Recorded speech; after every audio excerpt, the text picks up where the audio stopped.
आप सभी का इस चैनल पर स्वागत है। हम ये पूछना चाहेंगे कि मानसिक मंदितों के प्रति समाज और साथ ही साथ हमारा जो प्रशासन है वो संवेदनशील रहे, इसके लिए हम क्या कर सकते हैं?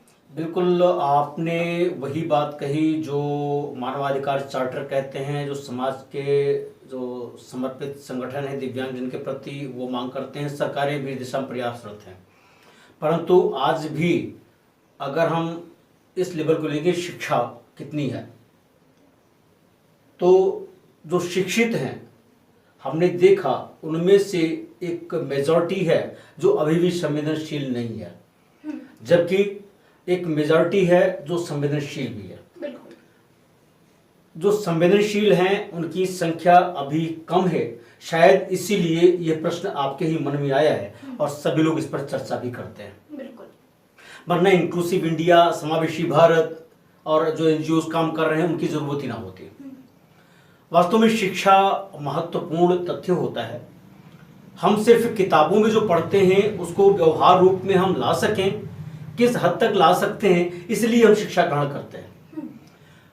शिक्षा की बात जब हम करते हैं तो अपना वैदिक और भारत की शिक्षा जब बात करते हैं तो उसमें मानसिक ही नहीं, जितने भी प्रकार की दिव्यांगता है उनके प्रति संवेदनशीलता का कह सकते हैं कि अथाह समुद्र है वो।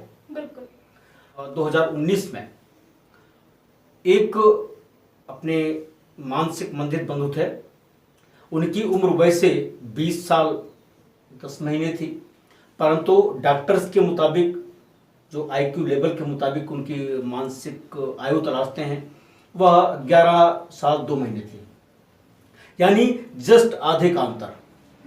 मानसिक रूप से उनका विकास सामान्य जन की तरह से नहीं हो पाया था।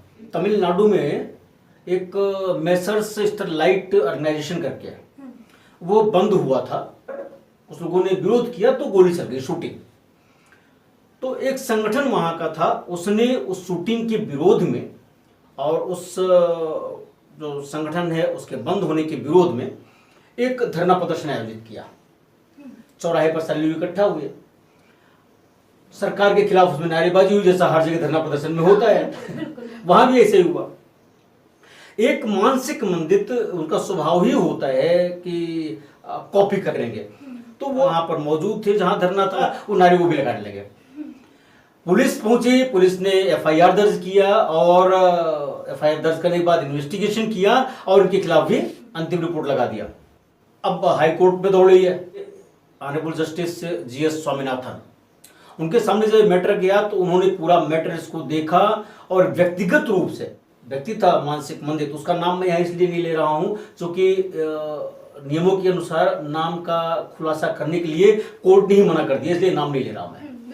जब बातचीत किया तो उन्होंने ऑब्जर्वेशन दिया कि वास्तव में इसका आईक्यू लेवल वेरी लो है, वर्बली भी। डॉक्टर्स की रिपोर्ट भी देखा उन्होंने।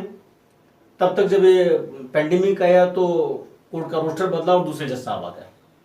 उनके सामने जब मैटर लिस्ट हुआ तो उन्होंने जब इसको देखा तो उन्होंने बड़ा संवेदनशील, इतने ज़्यादा कानून के मुताबिक उन्होंने कमेंट किया है कि पुलिस का ये कृत्य अनफॉर्चुनेट है, दुर्भाग्यपूर्ण है।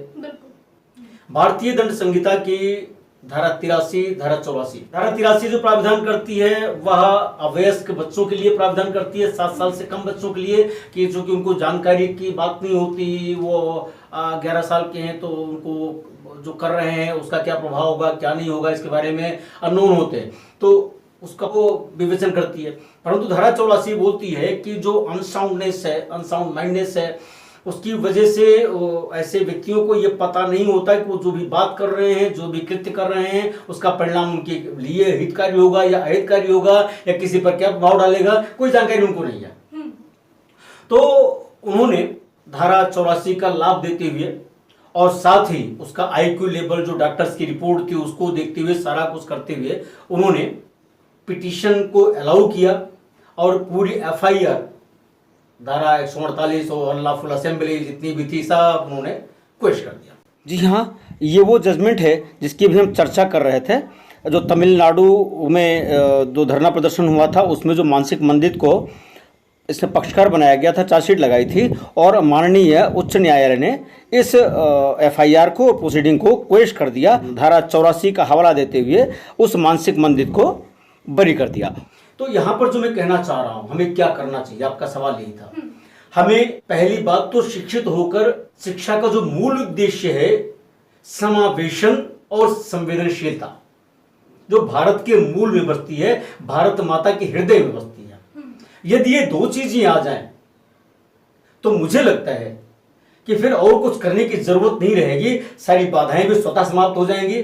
जिस चीज के लिए आज हम अदालत में दौड़ते हैं हमारे दिव्यांगजन, उसकी जरूरत नहीं पड़ेगी।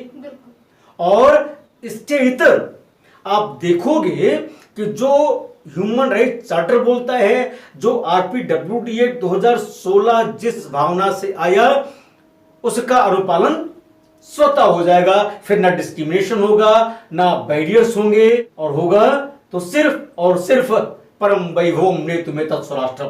धन्यवाद अशोक जी अपने विचार प्रस्तुत करने के लिए और साथ ही हमें बताने के लिए कि अगर हम संवेदनशील रहें दिव्यांगजनों के प्रति तो हमारा देश उन्नति के शिखर पर पहुंच सकता है।